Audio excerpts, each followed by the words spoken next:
Alors voyons maintenant ce que nous dit Géligné sur la politique de la direction. Alors, Géligné va nous donner finalement va nous définir des principes de direction qui sont aujourd'hui assez classiques. D'abord, quelles sont les missions de la direction? Alors la direction, elle doit définir la politique générale. Alors la politique générale, c'est un peu plus que la stratégie, si vous voulez.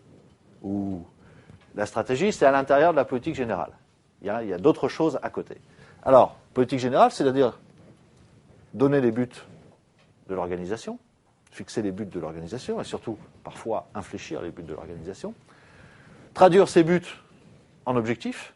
Je vous rappelle, la différence entre but et objectif, c'est que l'objectif est généralement quantifiable. C'est un chiffre à atteindre, une performance particulière à atteindre.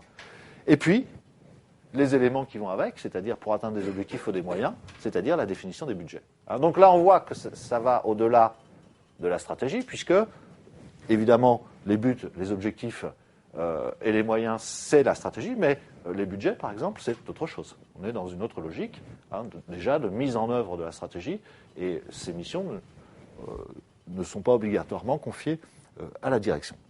Et puis, autre mission de la direction générale, eh bien, de mettre en place la structure organisationnelle. Qu'est-ce que la structure organisationnelle? Eh bien, tout simplement, le découpage des activités et leurs principaux modes de coordination.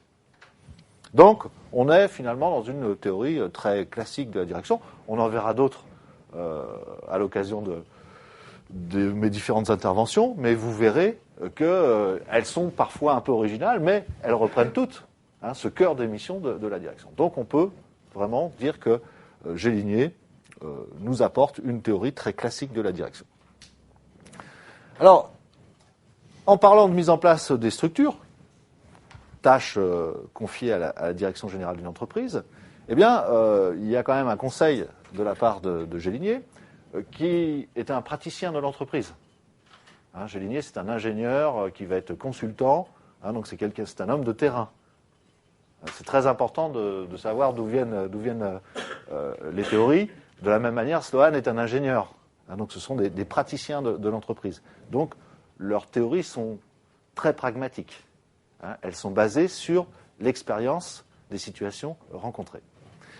Donc petit conseil en matière de structure organisationnelle de la part de notre auteur, eh bien, il faut qu'elle soit le plus légère possible. C'est la condition de leur efficacité. C'est l'inverse de la bureaucratie chère à Max Weber, qui pourtant, pour lui, était le système le plus performant. Ben là, dans un environnement économique complètement transformé depuis, on peut dire qu'aujourd'hui, la qualité de la structure organisationnelle, elle est dans sa légèreté, sa souplesse. C'est ça qui va rendre l'entreprise agile, c'est-à-dire en capacité de bien réagir à des évolutions non anticipées de son environnement. Ce concept d'agilité est quelque chose d'extrêmement important pour comprendre la réussite plus ou moins totale des entreprises sur un marché. Particulièrement, c'est l'atout, je vous rappelle, des PME, qui, de par leur petite dimension, justement, eh bien, sont plus facilement agiles que les grandes entreprises. Géligné, par ailleurs, fait un autre conseil aux dirigeants. Il recommande la délégation des pouvoirs. Tiens, ça rappelle quand même ce qu'on vient de dire sur Sloan. Alors, délégation de pouvoir, mais par une méthode très particulière qui s'appelle la direction par objectif. C'est-à-dire que la délégation d'autorité, de pouvoir, elle est liée au fait qu'il y a un objectif à atteindre. Et quand on est en direction par objectif, simple, l'objectif est imposé par la ligne hiérarchique.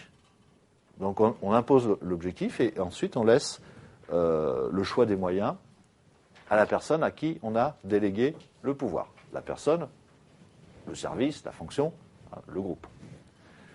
Les objectifs, donc, sont toujours quantifiables et mesurables parce que derrière, évidemment, quand on va regarder s'ils sont atteints, les objectifs qualitatifs sont toujours discutables. Donc pour que ce soit indiscutable, il faut que les objectifs soient quantifiables.